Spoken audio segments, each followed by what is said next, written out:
Llegó la hora de la igualdad social. ¿Cómo lograr que la bonanza económica termine con la desigualdad? Bienvenidos a Claves. Esta es una coproducción de la televisión alemana Deutsche Welle y la Red Guaraní de Paraguay. Mi nombre es Gonzalo Ernesto Cáceres y en la conducción de este programa me acompaña hoy aquí en Asunción mi compañera paraguaya Mariana Pineda. Gonzalo, un placer y realmente para nosotros aquí en Paraguay es un placer poder compartir con todos ustedes esta coproducción y esta coconducción de Claves. Saludamos a nuestros entrevistados, nos acompañan el ingeniero Jorge Mesa Roballo, él es representante en Paraguay de la Organización de las Naciones Unidas para la Alimentación y la Agricultura, por sus siglas en inglés, FAO. Ingeniero. Mucho gusto, muchas gracias. Bienvenido. También nos acompaña la doctora Gladys Venegas, doctora. Buenas noches, Mariana, encantada de estar en este programa. Bienvenida. Y Julio Fernández, él es economista en jefe del Programa de las Naciones Unidas para el Desarrollo, PNUD. Bienvenido. Muchas gracias por la invitación. Durante el último decenio, la economía de América Latina se ha desarrollado con éxito, pero según los expertos, la riqueza está cada vez peor distribuida. Bonanza económica y desigualdad, doctora, ¿a qué se debe esta realidad y qué consecuencias tiene si las cosas no cambian? Creo que la desigualdad es histórica, es ancestral ya casi desde el tiempo en América Latina particularmente, es la época de la colonia, pero en los últimos años esta desigualdad se exacerbó o fue en mayor medida por la falta de políticas públicas que están relacionadas, por un lado, con educación, con salud, con todos aquellos elementos fundamentales que hacen que la persona pueda participar de los procesos productivos que se fueron generando. Esa bonanza económica lo que hizo también fue que se privilegiaran ciertas habilidades, ciertas capacidades, ciertas técnicas de producción que fueron dejando de lado a una gran parte de esa población que no pudo subirse, diríamos, en ese momento al carro y que posteriormente tampoco por la parte de esa sociedad o de ese estado o del conjunto no hizo nada para tratar de subirlos al carro. Hoy día lo que vemos es que no dejarlos participar en ese proceso económico a toda esta gente, también la economía pierde porque estamos perdiendo talentos, estamos perdiendo la cooperación de la gente y estamos perdiendo porque al no darle salud también la economía en su conjunto pierde en términos de eficiencia y al no estar generando también medidas medioambientales que tengan que favorecer el ambiente y los procesos de producción, terminamos por encarecer la producción, que al final lo que hace es que el producto también llegue en forma cara para la persona que no tiene los ingresos para poder soportar eso. Entonces creo que es un proceso que se dio en conjunto, cuestiones que ya estaban, que fueron estructurales y que nadie las afectó. Y por el otro lado también hay que reconocer que hubo un descreimiento hacia el proceso educativo, como que el proceso educativo no me va a dar, es solamente la suerte la que me permite salir. Entonces en nuestros países también hubo una falta de confianza en que la educación es parte importante del proceso de quiebra de las desigualdades. ¿Y cómo se manifiesta este problema general para los sectores que están más atrasados en la sociedad, por ejemplo en el campo? ¿Cómo vemos esta situación allí? ¿Qué problemas se nos plantea ahora y cómo se pueden buscar soluciones para resolver el problema de la desigualdad que también tiene que ver mucho con los campesinos y los indígenas? Estamos en una región en la cual tenemos una capacidad productiva agropecuaria impresionante. Las exportaciones, por ejemplo, de alimentos de América Latina y el Caribe, tenemos una balanza comercial positiva, 160 mil millones de dólares de exportaciones y 60 mil millones de dólares de importaciones. Quiere decir una balanza comercial positiva, un potencial grande para que con esa riqueza podamos nosotros hacer frente a las desigualdades que existen en el sector rural. Pero también estamos en una región que podemos decir que es bastante asimétrica. Tenemos en esta región grandes países campeones en exportación como México, como Brasil, como Argentina, pero también tenemos otros países menores, pequeños, como los países centroamericanos, que son importadores netos de alimentos. Pero en estos países grandes que están exportando, hay bastante desigualdad. Cuando nos damos cuenta que esos ingresos adicionales por la venta de los alimentos, por el mayor flujo de alimentos, sobre todo con alimentos que ahora tienen mayores precios en los mercados internacionales, no está llegando al campo. Todavía hay en América Latina y el Caribe alrededor de 53 millones de personas que están pasando hambre. Es decir, las políticas públicas tienen que orientarse mejor a atender a la población del campo, a los pobres. El 70% de la población más pobre está en el campo. Y entonces, paradójico, tienes países exportadores, una región exportadora de alimentos que vienen de un sector rural donde la población está empobrecida y está pasando hambre. No tiene seguridad alimentaria y nutricional. Esa es la situación. Entonces la afirmación es correcta. Tenemos una bonanza, pero una fuerte desigualdad. Y sobre la base de eso podemos plantearnos algunas soluciones y algunos mecanismos para ir ajustando estas desigualdades. Y en principio lo que la FAO promueve a nivel global y específicamente en América Latina y el Caribe como aprendizaje incluso de las crisis que tuvimos hace poco tiempo en los precios de los alimentos, que afectó grandemente la seguridad alimentaria de las poblaciones de América Latina y el Caribe, es focalizarnos en la agricultura familiar, en los pequeños productores, en aquellos que efectivamente tienen capacidad productiva, pero necesitan recursos, necesitan acceso a mercado, acceso a insumos, necesitan acceso a financiamiento. Es decir, modificar el enfoque de las estructuras del Estado hacia los más pobres que sí pueden insertarse dentro de los procesos productivos. En eso está pensando las Naciones Unidas cuando la CEPAL afirma que es posible terminar con la desigualdad, que es posible tomar medidas para realizar cambios. ¿Qué habría que hacer para terminar, por ejemplo, con la pésima distribución del ingreso según las Naciones Unidas y los proyectos que tiene en la región? Bueno, básicamente hay bastante margen para las políticas públicas. Si solo pensamos que mirando a algunos países que lo han hecho bien en América Latina, porque no todos lo han hecho tan mal, uno se fija en países que han tenido durante años compromiso con las políticas sociales, de protección social, como Costa Rica y otros que son menos desigualitarios que el resto. Evidentemente hay margen. Cuando uno mira la presión tributaria en América Latina encuentra que es mucho más baja que los países de Europa Occidental. Cuando uno observa que antes de la intervención del Estado, el coeficiente de Gini, que mide la desigualdad, es casi igual entre América Latina y Europa Occidental, pero cuando interviene el Estado, después de la intervención del Estado, la caída en la desigualdad en Europa Occidental baja radicalmente, y que en América Latina hay una evasión muy grande impositiva y que todavía hay margen para seguir recaudando más. Evidentemente la capacidad financiera del Estado todavía puede fortalecerse. Entonces, digamos, agregando a lo que ya se dijo, de que evidentemente tenemos que pensar en el campo, hay también experiencias muy interesantes. El programa de las Naciones Unidas ha sistematizado en 50 países ejemplos muy exitosos de empresas que se han vinculado con el campo y específicamente con el campo donde habita la población en situación de pobreza extrema, y lo han incorporado al mercado laboral, al mercado productivo, a través de los negocios inclusivos, y vemos experiencias muy exitosas donde una cantidad importante de este sector ha salido de la pobreza extrema y han sido beneficiados no solamente los pobres extremos, sino también las empresas. Es decir, el pobre extremo también es un buen consumidor. Eso lo pueden ratificar las empresas que venden celulares. El pobre extremo puede ser un buen proveedor de mano de obra. ¿De qué hablamos en concreto cuando hablamos del pobre extremo? Estamos hablando de la población que no tiene recursos suficientes para comprarse una canasta básica de consumo de alimentos.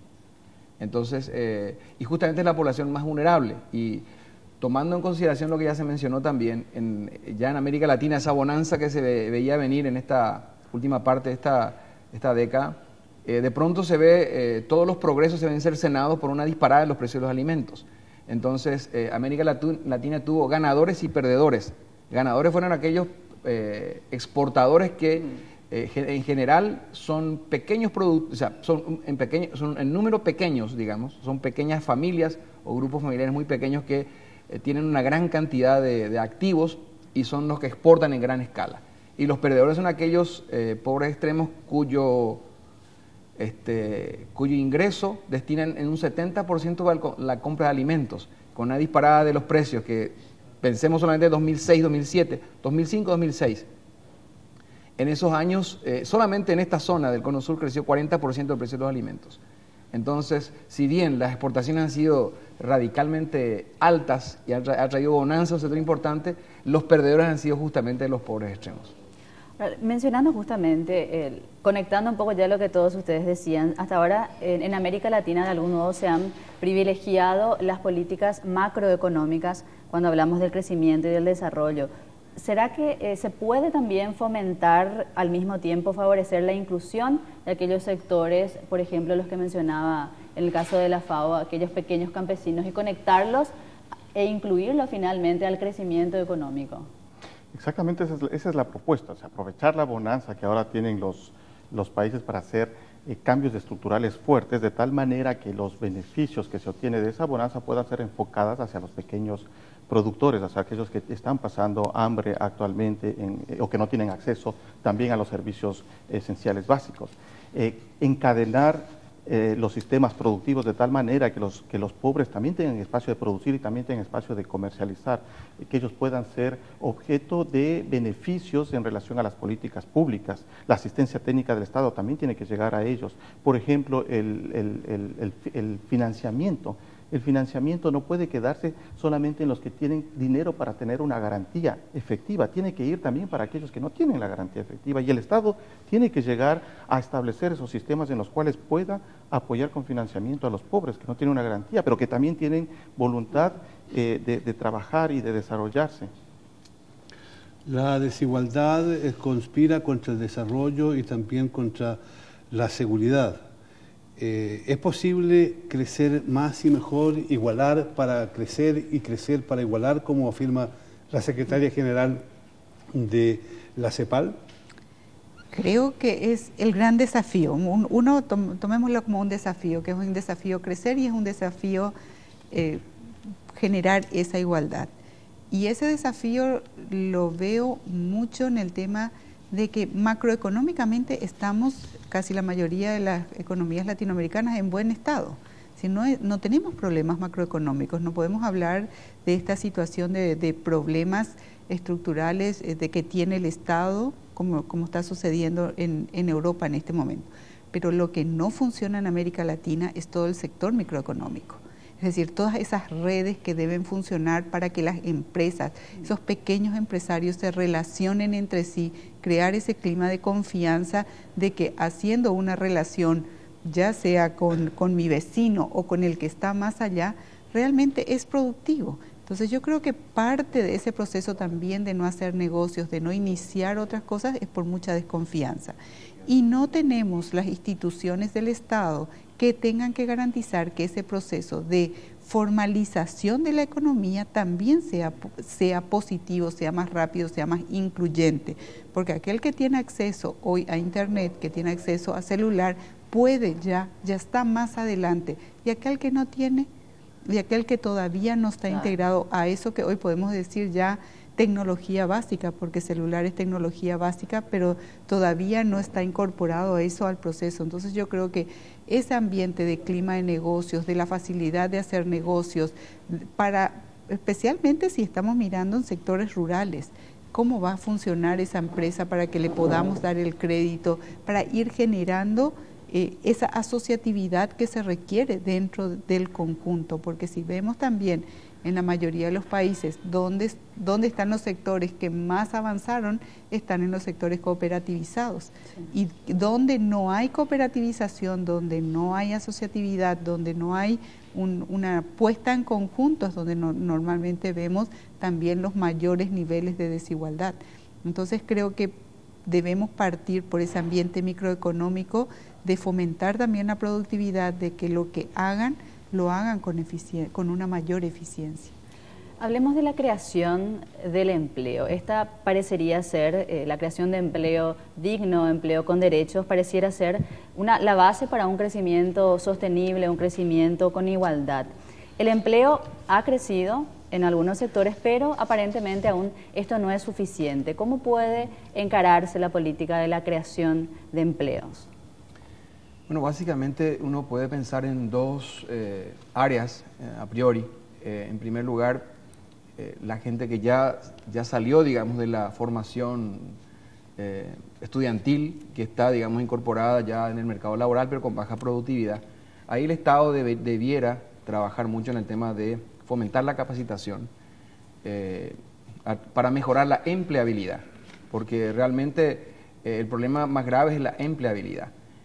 Por eso es que la gente que no tiene una capacidad, digamos, incorporada como capital humano, lo que hace es ir al subempleo como mecanismo de subsistencia. Entonces, por un lado, digamos, en el corto plazo debieran instalarse políticas bastante fuertes y focalizadas para formar a la gente, a la que ya está, digamos, instalada. Y por otro lado está la educación secundaria, que en América Latina sí ha crecido significativamente la educación preescolar, la educación básica, pero tenemos un fuerte déficit todavía en la educación secundaria que está bastante vinculada con el mercado laboral. Cerca del 50% es la supervivencia en América Latina. Entonces ahí debe haber un fuerte impulso y eso implica nuevamente mayores recursos para financiar, digamos, la educación. Todavía hay una brecha importante entre lo que es América Latina y lo que es Europa Occidental. Aún pensando en los países que son acá relativamente más exitosos, ¿verdad? Como en materia de educación, como pensemos en Argentina, en Uruguay, Brasil, y pensemos en la prueba PISA, que tiene que ver con la evaluación en matemáticas, en ciencia, en literatura, y vamos a ver ahí que el 70% de los estudiantes brasileños que fueron evaluados no pasó el 70% la calificación mínima. Hablamos de Argentina, 60%, Uruguay cerca del 46%. Y sin embargo, en Europa Occidental eso llega solamente a un 20 y algo %. De modo que hay una brecha importante, entonces hay que apuntar muy fuertemente al tema de la educación media, que justamente tiene que ver, enlaza con el mercado laboral. Hay una contradicción en la política que aplican algunos sectores económicos que no actúan con responsabilidad social y que, como ocurre en la mayoría de los países, simplemente pagan salarios bajos, los más bajos que pueden, tratan de contratar personal al margen de la ley y sin garantizar el trabajo, sin garantizar un salario mínimo. ¿No es este un camino equivocado para solucionar los problemas? ¿No es una forma no solo de cometer un delito en muchos de los casos, sino que al mismo tiempo de atentar contra un modelo de desarrollo? Yo creo que sí, yo creo que es una visión miope y es una visión muy cortoplacista, en la cual creo y está basado en el hecho de que las empresas todavía en nuestros países compiten por bajo precio. Entonces, si yo quiero vender un producto a bajo precio, tengo que pagar el menor salario. Pero ese menor salario a la larga significa una persona que está enferma y que no puede, o por las condiciones insalubres, después se convierte en una persona que no puede aportar todo lo que puede aportar. Entonces creo que es una visión miope también por el hecho de que los empresarios o los que están teniendo esas pequeñas empresas no están buscando competir por otro tipo de productos con otras cualidades, en donde también la calidad del producto es un factor importante. Entonces creo que todavía la tendencia aquí en términos de empleo, cuando estamos hablando, es empleos, en primer lugar, precarizados por sobre todas las cosas, y empleos donde no existe o no se busca dar un mayor valor agregado al producto. Por esa razón también ese alto nivel de informalidad que existe en la economía. ¿Por qué? Porque una persona que está en el sector informal en este momento está ganando mucho más que una persona que a lo mejor terminó la universidad, pero que no le pagan todo lo que debería hacer. Entonces hay un problema entre lo que paga el sistema formal dentro de todo, en la cual precariza la salud,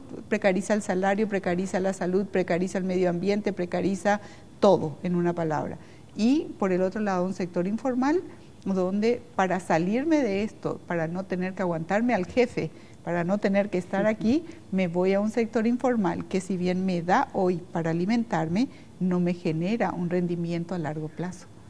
¿Cuál es el rol del Estado justamente en este sentido? Algunos afirman que el Estado debe ampliarse, otros que debe reducirse. ¿Podemos decir que el camino puede ser el fortalecimiento del Estado, creando políticas que sean efectivas a mediano y a largo plazo? En primer lugar, digo que el empleo la generan las empresas privadas. El empleo no lo genera el Estado, porque si lo va a generar también es una menor cantidad. Entonces, aquí o en todos los otros países, si tengo un empleo con el Estado, es un empleo a largo plazo. Entonces, aunque me pague poco, me voy porque es a largo plazo. El Estado sí interferiría en el control del funcionamiento regular y formal de las empresas. Claro, y en este caso, lo que el Estado debería, lo que la sociedad, la señal para la sociedad es que las empresas a largo plazo deberían generar y constituirse en formadoras de empleo. Y no es el Estado es aliadas. Y el Estado es aliado con la serie de medidas y políticas que genera para que favorezca el crecimiento de las empresas, la productividad de las empresas, ese marco legal, ese conjunto de medidas que hagan de que las empresas quieran hacer negocios formales y quieran tributar, quieran pagar impuestos, en las cuales los impuestos no son una pérdida para la empresa, sino una forma también de contribuir a la sociedad y contribuir a generar el bienestar o la infraestructura necesaria para generar esa igualdad entre todos, o sea, disminuir esa brecha. ¿Significa eso quizás entonces, mirando el panorama de América Latina actual, que a pesar de los avances que se han logrado en ese campo, porque los hay, y también en otros, todavía estamos bastante en pañales, por así decirlo, como se dice en el campo, en el sentido de que la apuesta por la innovación, por la ciencia, por la tecnología, por instituciones fuertes y capaces de apoyar y promover un pacto entre la sociedad y el Estado para erradicar la pobreza, para crear sistemas de producción modernos, es algo que todavía es música del futuro. Me gusta ser más optimista, no le pondré como música del futuro, ¿no? Yo creo que es una música que se la comenzó a tocar, está sonando se bajito. la está escuchando, está sonando bajito y tiene que subir el tono y el volumen. Falta un buen director a lo mejor. Sí, a mí lo que me parece es que el Estado no tiene que ser ni corto ni excesivo. Tiene que llegarse a una situación óptima del Estado, una situación en donde el Estado con sus instituciones ocupe un rol básico de supervisión, de control, de promotor de políticas públicas, con una muy buena participación de la inversión privada. La inversión privada es altamente necesaria y además con espacios dentro del Estado en los cuales la sociedad civil pueda discutir temas importantes y trascendentales, en los cuales pueda dirigir la política pública y orientar la política pública, y eso es lo que nos está faltando. Es decir, necesitamos un Estado que ocupe un rol adecuado, óptimo, en el cual tenga funciones muy claras de supervisión, de rectoría, pero que dé espacio al sector privado para que actúe donde debe actuar y genere desarrollo social y económico, y también que dé el espacio a la sociedad civil, que ocupe espacios decisivos en la política pública y que la sociedad civil pueda decir y orientar la política pública del gobierno. Yo creo que esa combinación es la que nos está faltando.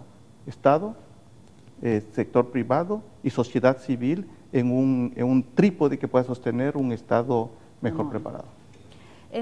Entre tanto, hablemos en datos referentes a la economía mundial. La economía de los países emergentes adquiere cada vez una mayor significación. En el 2016, según la proyección, sería ya, o estos países formarían parte del 52% de la economía global. ¿Esta puede representar una esperanza para los sectores más vulnerables, para el sector más empobrecido? ¿Hay esperanza de una mejor distribución de la riqueza en este sentido y según esta proyección? Y en realidad lo que va a motivar es la mayor demanda de nuestros productos, pero ahí va a depender mucho de las políticas públicas. Entonces, evidentemente vamos a tener mayores oportunidades, pero de lo que hagamos hoy vamos a cosechar después. Quería nomás solamente volver un poquito atrás respecto a lo que estaban mencionando de informalidad y el tema de la desigualdad. Si no estoy equivocado, América Latina está con cerca de 600 millones de habitantes. En el 2050 me imagino que estaremos por los 720 millones. Y es una población en transición demográfica y más tarde o más temprano vamos a tener una población adulta con un porcentaje mucho más elevado, porque se han reducido significativamente la tasa de natalidad y fecundidad en nuestras naciones. Entonces, si hoy no se corrige el tema de la informalidad, que tiene que ver también con los aportes jubilatorios, vamos a tener un serio problema en el futuro. Si bien es cierto lo que decía el representante de la FAO, ha mejorado, la informalidad ha caído, en varios de los países hay mayor aporte jubilatorio, hay mayor presión tributaria, sin embargo la lentitud con la que se va achicando esa brecha es todavía muy alta. Entonces el Estado necesariamente debe intervenir con fuerza. Y todo eso que estás mencionando de que las economías emergentes van a demandar nuestros productos. Estas economías están creciendo, cada vez tienen más ingresos, hay una población muy grande, pero va a depender mucho de cómo reaccionemos para cosechar los productos. Los gobiernos y los países de América Latina y el Caribe están buscando nuevos pactos, nuevas alianzas, tanto a nivel regional como internacional. ¿Qué alcance tiene esta nueva realidad latinoamericana en esa dirección? ¿Podemos creer que a través de esa vía se encontrarán nuevos impulsos para crear riqueza y al mismo tiempo para favorecer una disminución de la desigualdad social? Hay varios pactos que están surgiendo en este momento y diríamos uno de ellos tiene que ver con todos los países de la cuenca pacífica, porque queremos llegar fácilmente a la China, ¿verdad? A los grandes mercados. Y por el otro lado tenemos los otros acuerdos que tenemos. Yo veo por un lado que estamos multiplicando acuerdos. Y estamos multiplicando esfuerzos de alguna manera porque esto no funciona bien y nos vamos a lo otro. Pero en el momento determinado queremos que todos los acuerdos funcionen. Yo particularmente soy muy pesimista con la cantidad de acuerdos que se están logrando, porque es volver a la misma política de los años 60, 70, 80, que quiero tener instituciones, pero como esta institución no me funciona, en lugar de conversar dentro de este esquema para hacerlo, entonces nos vamos y decimos, yo también quiero mi club de fútbol.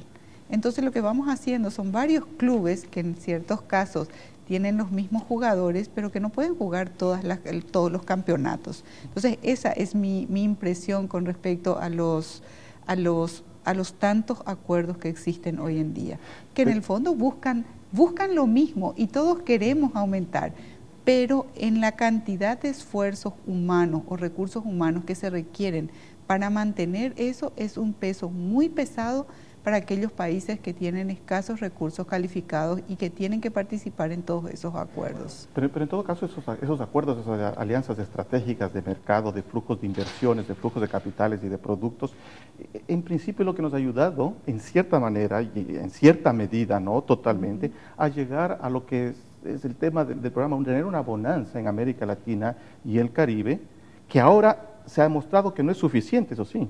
No es suficiente los acuerdos, los estratégicos y las alianzas, es necesario mirar para adentro, casa adentro, y mirar las estructuras internas, la institucionalidad, a dónde estamos focalizando el resultado de esas alianzas comerciales que hemos tenido, los ingresos adicionales eventualmente y esa inserción nuestra en ciertos mercados, tal vez a nivel de América Latina, inserción en el mercado de materias primas principalmente, pero hacia dónde estamos canalizando esos beneficios. Eso es lo importante, esa reflexión es la que tenemos que buscar siempre con el Estado, con la sociedad civil, con el sector privado, cómo focalizar el resultado de eventuales mayores o incrementos de ingresos del esfuerzo de mejorar la economía macroeconómica y las relaciones comerciales internacionales de los países, ¿no?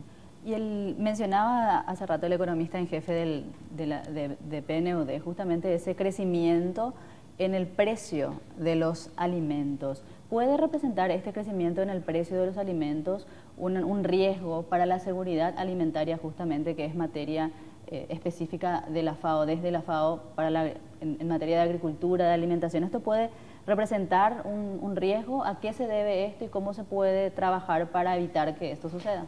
Tuvimos dos situaciones de crisis, en el corto tiempo pasado, dos situaciones de crisis en el incremento de los precios de alimentos. En el 2008, cuando fue la crisis financiera en los países desarrollados, y a partir de junio del 2010, 2011, donde tuvimos una abrupta subida de precios.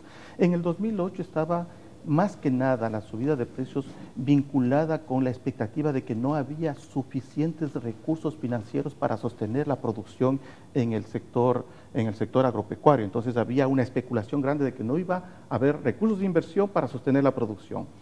Eso terminó rápidamente, se vio que no era así, que efectivamente el incremento de los precios atrajo inversiones y cayeron nuevamente los precios en el 2009, pero a partir de junio del 2010-2011 tenemos una situación totalmente diferente, porque la perspectiva en la subida de los precios está relacionada con el crecimiento poblacional, por ejemplo. Somos actualmente 7.000 millones de personas y se espera que para el 2050 seamos 9.000 millones de personas, y esto implica un incremento en la producción de alrededor del 70%. Es un esfuerzo grande producir 70% más en tan corto periodo de tiempo. Además, hay ciertas economías que han fortalecido su clase media y esas economías están demandando más alimentos porque tienen mayor poder adquisitivo o están cambiando sus hábitos alimentarios y está generando una presión sobre la producción de alimentos y está subiendo el precio, ¿no? Tenemos otros aspectos coyunturales, como por ejemplo el precio del petróleo internacional que subió abruptamente, los alimentos son transportados. Además, algunos insumos que se utilizan en la producción agrícola tienen su fuente en el petróleo. Y otro elemento bastante importante, que entre algunos otros que no les voy a mencionar por el tiempo, pero uno importante es el tema de la utilización de los alimentos para producir energía, los agrocombustibles. Entonces, ese es un componente de demanda que entró en el mercado asociado al alto precio del petróleo, que era nuestra fuente principal elemento, y que está generando una presión, una demanda sobre los productos agrícolas para una utilización diferente a lo que es la nutrición. Hay diversos factores que también influyen en esto, por ejemplo, el establecimiento de grandes ciudades que están ocupando, colonizando tierras agrícolas de gran calidad. Tenemos el caso de países en los cuales han dejado de producir productos agrícolas para producir materias que permitan crear combustible. Y aparte de todos los elementos que usted ya señalaba, pero además de eso nos encontramos con una situación de que esta vez, desde el año 2010, los precios de los alimentos están subiendo drásticamente. ¿A dónde nos puede llevar a esta situación si no se producen correcciones urgentes? Claro, estamos frente a retos bastante grandes. Cuando nosotros vemos, por ejemplo, la productividad, para llegar a su pregunta, cuando nosotros vemos la productividad que nuestra tecnología actual tiene, está cada vez reduciéndose, es decir, no podemos incrementar sustancialmente. Estamos con modelos tecnológicos comerciales que están a disposición de los productores que se están agotando en cuanto a la capacidad de procesar. Entonces, tenemos que modificar buscar grandes comportamientos, modificación de grandes comportamientos y entrar en analizar ciertos paradigmas fuertes que tenemos. Nosotros tenemos que ahorrar recursos para producir más, ¿no? Ya no es sostenible, por ejemplo, utilizar indiscriminadamente agrotóxicos que agotan nuestros recursos naturales. Tenemos que orientarnos hacia otro tipo de sistemas productivos. Eso es básico. Y regresando al tema de si los precios de los alimentos originan hambre e inseguridad, lógicamente, como ya se decía hace un momento, los pobres utilizan más del 80% de sus ingresos para alimentarse, para comprar alimentos. Si esos alimentos son más caros, inmediatamente dejan de comprar alimentos en la cantidad que compraban. Y además, si se reduce su poder adquisitivo o sus ingresos disminuyen, y estamos en una región, América Latina y el Caribe es una región donde el ingreso se concentra altamente en la clase alta, ¿no? Los indicadores de la concentración de ingresos son impresionantes. Entonces, tenemos también el problema de que los ingresos no crecen, se reduce el poder adquisitivo y esa población no tiene la posibilidad de alimentarse. Los esfuerzos que se han desarrollado para reducir el hambre en América Latina y el Caribe vemos que fueron importantes, sacaron a mucha gente en situación de hambre, pero dejaron a esa gente fluctuando sobre la línea de la pobreza. Fluctuando, básicamente, no se arraigó en la clase media. Entonces, cualquier problema de crisis en el precio de los alimentos hace que esa población inmediatamente caiga en una situación de inseguridad alimentaria y pasando hambre. Mencionaba hace rato la doctora Venegas el caso de China como uno de los mercados más apetecibles para muchos de los países de América Latina justamente, y sin duda se ha convertido en el socio número 1 de estos países latinoamericanos. Esta tendencia aparentemente es incluso al alza. ¿Qué compromisos conllevaría justamente para la sociedad actual y qué políticas comerciales deberían encararse atendiendo a esta proyección de lo que podría ser el crecimiento de esa sociedad con el mercado chino? Es evidente que el comercio con China y la forma en que va mirando, China es en este momento el principal socio comercial de Brasil. Se ha dejado de ser Estados Unidos, es China, la mirada va. Pero la pregunta también que se hace este comercio con China es si vamos a venderle materias primas en estado natural o vamos a vender algún tipo de procesamiento. Y es ahí donde realmente está la pregunta para nuestros países, porque si seguimos vendiendo materias primas, entonces la gente que está en el campo vamos a tener problemas con una gran cantidad de personas que están en el campo. Necesariamente ese modelo debería ir a un proceso de de otorgar mayor valor agregado, de un proceso de industrialización y de un proceso donde efectivamente tengamos que hacer algún tipo de transformación.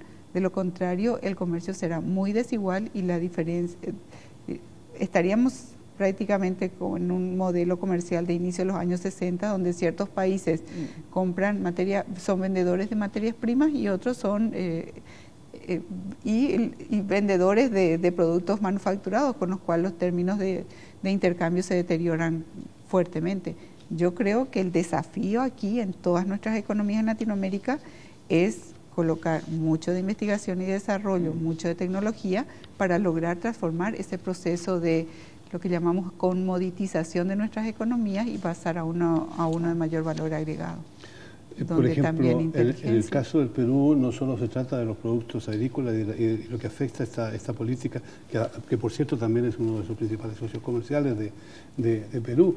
El acuerdo con China significa que el 94,5% de las exportaciones nacionales de China son commodities, simplemente, o sea, productos básicos, sin valor agregado, mientras el 96% de los productos que China importa, o sea, que lleva al Perú, se trata de textiles, con lo cual no solo la agricultura, sino que también la industria textil se ha ido corre un serio peligro en el Perú. Pero al parecer estos negocios internacionales están otorgando beneficios a la región en general. De hecho, muchos aceptan estos males precisamente porque viene mucho dinero, sobre todo para los que exportan. Pero además de eso, toda esta bonanza de la cual hablábamos en medio de esta desigualdad está creando un fenómeno de migración interna en América Latina bastante complicado, que no está ajeno en muchos países a la xenofobia y a la discriminación. ¿Cómo podemos enfrentar este problema que tiende a crecer en esa dimensión? Bueno, básicamente el tema de xenofobia, que es una cuestión más cultural, es más difícil aplicar políticas públicas a ese tipo de fenómenos, ¿verdad? Yo pienso que en nuestros países, para evitar que se siga precarizando la situación de los pobres extremos, han estado aplicando unas medidas que creo que deben seguir fortaleciéndose, aunque probablemente mucha gente esté en contra de lo que voy a mencionar, pero creo que las transferencias monetarias con corresponsabilidad han generado algo positivo en materia de mayor arraigo, mayor acceso a la educación, a la salud, que en algún sentido puede mitigar o disminuir la migración. Se han hecho estudios y en todos los casos, en particular el PNUD ha hecho muchas investigaciones a nivel regional y también en el Cono Sur, y se han encontrado que este tipo de medidas sí funcionan, porque es importante sí darle, como muchos lo dicen, es importante que enseñarle a pescar a las personas, pero mientras tanto hay que darle un pez para que se alimente. Entonces, para evitar que estos problemas coyunturales generen problemas estructurales como desnutrición, que pueden dañar, digamos, el cerebro de un niño, es necesario este tipo de medidas.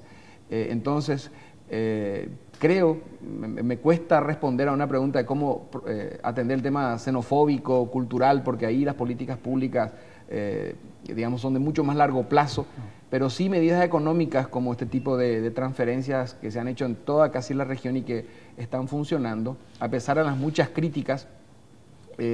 Creo que es una medida importante porque apunta también a largo plazo. La pregunta apuntaba en todo caso a la idea de que cuando se ponen en marcha procesos económicos que repercuten seriamente en lo social, hay que tener en cuenta que esos procesos desarrollan otro tipo de situaciones que también hay que asumirlas, de tal manera de que eso vaya en un bienestar general para toda la gente, para que los originarios de un lugar no se sientan amenazados por otro. Pero por otro lado tenemos que, cuando hablamos de, por ejemplo, globalizar la economía, tenemos que ser lógicamente muy cautelosos, muy analíticos, verificar efectivamente en qué medida está generando impactos o no dentro de las economías nacionales en los diferentes países de América Latina y el Caribe.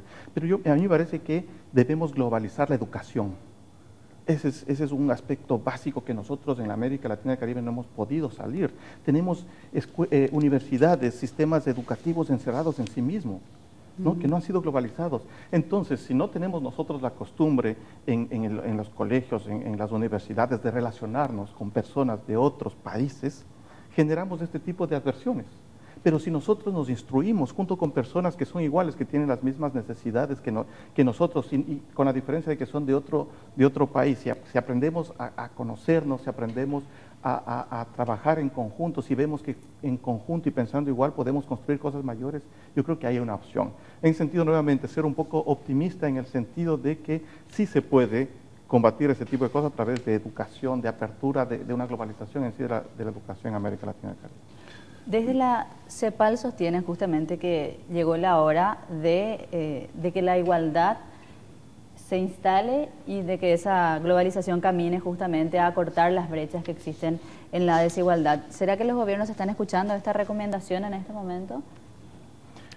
Yo creo que sí, bueno, particularmente estoy convencido de que hay buenos esfuerzos y buenas inquietudes que están conduciendo hacia definir políticas más propicias para el desarrollo, para buscar la igualdad, para apuntar más hacia dónde debe el Estado actuar y hacia dónde debe focalizar sus esfuerzos de desarrollo.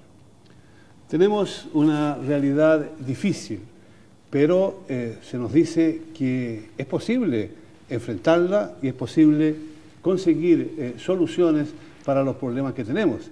Y es que los países de América Latina no son ya más países extremadamente pobres.